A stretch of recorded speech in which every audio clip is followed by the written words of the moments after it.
Bharat Ratna doctor Babasaheb आंबेडकरांचा आज 69वा महापरिनिर्वाण दिन आहे। लाखोंच्या संख्येने अनुयायी चैत्यभूमीवरती दाखल झाले।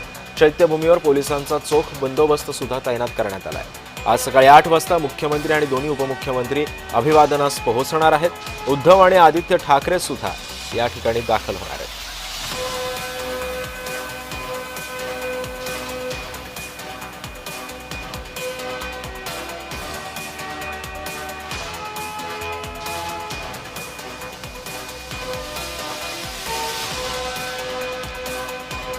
भारतरत्न डॉक्टर बाबासाहेब आंबेडकरांचा आज 69वा महापरिनिर्वाण दिन आहे आणि लाखोंच्या संख्येने दादरच्या चैत्यभूमीवर अनुयायी दाखल होत आहेत। मुख्यमंत्री आणि दोन्ही उपमुख्यमंत्री सुद्धा आंबेडकरांना अभिवादन करण्यासाठी चैत्यभूमीवरती येतील।